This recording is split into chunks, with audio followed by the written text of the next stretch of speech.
Hello' guys, নিযুক্তি আছামৰ নতুন এটা ভিডিঅ'ত পুনৰবাৰ স্বাগতম জনাইছোঁ। আজি আকৌ লৈছোঁ এটা ভিডিঅ'। এই ভিডিঅ'ত আমি আলোচনা কৰিবলৈ গৈ আছোঁ ইম্পৰ্টেণ্ট কিছুমান হিষ্টৰীৰ বিষয়ে, ইম্পৰ্টেণ্ট হিষ্টৰীৰ কুৱেশ্যন। গতিকে ভিডিঅ' সম্পূৰ্ণ চাব আৰু চেনেলটো ছাবস্ক্ৰাইব কৰিবলৈ নাপাহৰিব। তো বলক প্ৰথম প্ৰশ্নৰ ফালে যাওঁ।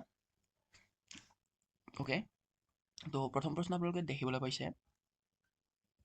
অ'কে, তো ফাৰ্ষ্ট প্ৰশ্ন আছে, who was called as Priya. কাক দেৱনাম প্ৰিয়া বুলি কোৱা হৈছিল? মানে এয়া অশোক ডাইনেষ্টিৰ সময়ৰ আমি কিছুমান কুৱেশ্যন লাইছোঁ 10টামান। তো ভিডিঅ' সম্পূৰ্ণ চাব। যদি ভিডিঅ'টো ভাল লাগে ছাবস্ক্ৰাইব এটা কৰি দিব, আগলৈ ধৰণৰ ভিডিঅ' পাই থাকিব পাৰিব। তো বেকগ্ৰাউণ্ড নইজটো আপোনালোকে ইগন'ৰ কৰিব। আই হোপ আপোনালোকে ইগন'ৰ কৰিছে। অ'কে, তো ইয়াৰ শুদ্ধ উত্তৰটো আমি ইয়াত অপশ্যনবোৰ দেখিবলৈ পাই আছোঁ। বিন্দুচূড়া, অশোকা, চাণক্য, বিম্বিসাৰা। তো ইয়াৰ শুদ্ধ উত্তৰটো হ'ব অশোক, অপশ্যন বি অশোক। তাৰপিছত নেক্সট প্ৰশ্ন ধৰণৰ আছে, হুইচ কিং বিল্ড সাঞ্চি স্তূপ? কোন ৰজাই সাঁচী স্তূপ নিৰ্মাণ কৰিছিল? অপশ্যনবোৰ আছিল বীৰদত্তা, অশোক, চাণক্য, নন্দা। ইয়াৰ শুদ্ধ উত্তৰটো হ'ব অশোক। এয়াও হ'ব অশোকে তাত স্তূপ নিৰ্মাণ কৰিছিল।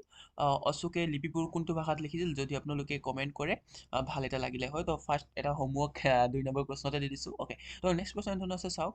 হু ৰোট মহাভাষ্য? মহাভাষ্য কোনে লিখিছিল?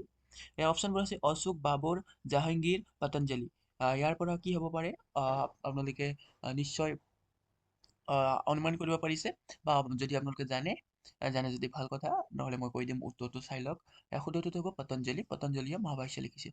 নেক্সট প্ৰশ্ন ধৰণৰ আছে, what are the animal shown in our national emblem? মানে আমাৰ জাতীয় প্ৰতীকত কি কি জীৱ দেখুওৱা হৈছে, কি জীৱ দেখুওৱা হয়? গট, লায়ন, বুল, নন অফ দিছ। ইয়াৰ ভিতৰত আমাৰ বুলছ আৰু লায়নছ শুদ্ধ উত্তৰ। তাৰপিছত গট, ছাগলী নাথাকে। তো ইয়াতে দেখিবলৈ পাইছে ৰেড কালাৰত আমি লিখিছোঁ হৰ্চ, বুল, এলিফেণ্ট এণ্ড লায়ন। এই চাৰি প্ৰকাৰৰ জীৱ আমি অশোক স্তম্ভত আমি দেখিবলৈ পাওঁ। একেবাৰে ইম্পৰ্টেণ্ট কুৱেশ্যন আহিব পাৰে আমাৰ আহি থকা এডিআৰই যিকোনো নহওক কম্পিটিটিভ এক্সামত, আছাম পুলিচত আহিব পাৰে। তো নেক্সট প্ৰশ্ন ধৰণৰ আছিল, আপোনালোকে লিখি ৰাখিব। নেক্সট প্ৰশ্ন ধৰণৰ আছে, মানে লাষ্ট এইটো কুৱেশ্যনটো 2022 নে 21 এছআই এক্সামতো আহিছিলে। তো ইম্পৰ্টেণ্ট কুৱেশ্যন। নেক্সট প্ৰশ্ন ধৰণৰ আছে, চাওক। How many lions are shown in the national emblem? আমাৰ জাতীয় প্ৰতীকটোত জীৱ জন্তু দেখুওৱা হৈছে, কেইটা লায়নছ দেখুওৱা হৈছে? তো জীৱ জন্তু সুধিছে আৰু লায়নছ সুধিছে। তো যদি জীৱ জন্তু সোধে, চাৰিটা জীৱ জন্তু দেখুওৱা হৈছে। লায়নছ কেইটা আছে? লায়নছ এটা আছে। স্তম্ভটো চাই লওক, চাওক 3টা লায়নছ আছে। তাৰ তলত অশোক স্তম্ভৰ তলত আপোনালোকে দেখিবলৈ পাইছে ঘোঁৰা, অশোক চক্ৰ, বুলছ আছে। সিফালেও বেলেগ ছবি আছে। তো 4টা জীৱ জন্তু দেখুওৱা হৈছে। তো নেক্সট প্ৰশ্ন ধৰণৰ আছে, চাওক। From which area was Takshashila and Ujjain ruled? কোন অঞ্চলৰ পৰা তক্ষশিলা আৰু উজ্জয়িনী শাসন কৰিছিল? ইয়াৰ অপশ্যনবোৰ আছে পাটলিপুত্ৰ, বিহাৰ, দিল্লী, আগ্ৰা। ইয়াৰ শুদ্ধ উত্তৰটো অৱশ্যে আপোনালোকে জানে। ইয়াৰ শুদ্ধ উত্তৰটো হ'ব অপশ্যন এ, পাটলিপুত্ৰই তক্ষশিলা আৰু উজ্জয়িনী ৰুল কৰিছিল। তাৰপিছত নেক্সট প্ৰশ্ন আছে, in which language were the Ashoka inscription written?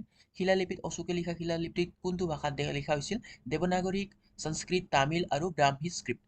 ইয়াৰ পৰা শুদ্ধ উত্তৰটো হ'ব অপশ্যন ডি, ব্ৰাহ্মী স্ক্ৰিপ্ট।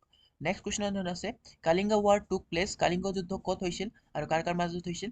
তো কালিংগ যুদ্ধ ক'ত হৈছিল? অপশ্যনবোৰ আছে বিহাৰ, ৱেষ্ট বেংগল, উৰিষ্যা আৰু উত্তৰ প্ৰদেশ।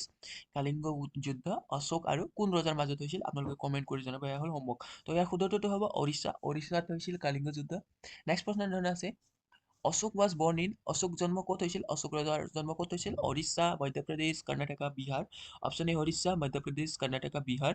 ইয়াৰ ভিতৰত শুদ্ধ উত্তৰটো হ'ব অপশ্যন ডি, বিহাৰত জন্ম হৈছিল। তাৰপিছত নেক্সট প্ৰশ্ন ইয়াৰ পিছত নেক্সট প্ৰশ্ন নাই। নেক্সট প্ৰশ্ন আমি নেক্সট পাৰ্টত আপলোড কৰিম। আজি 10টা কুৱেশ্যন লৈ আহিছিল, একেবাৰে শ্বৰ্ট ভিডিঅ', শ্বৰ্টকৈ আমি ভিডিঅ' বনাম, কাৰণ বেছিকৈ যদি কৰোঁ আমাৰ মনত নৰয়। তো 10টাকৈ আমি কুৱেশ্যন পঢ়ি যাম। গতিকে চেনেলটো ছাবস্ক্ৰাইব কৰিব বুলি আশা কৰিছোঁ।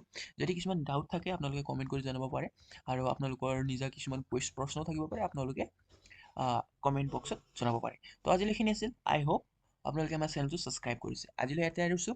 বাই।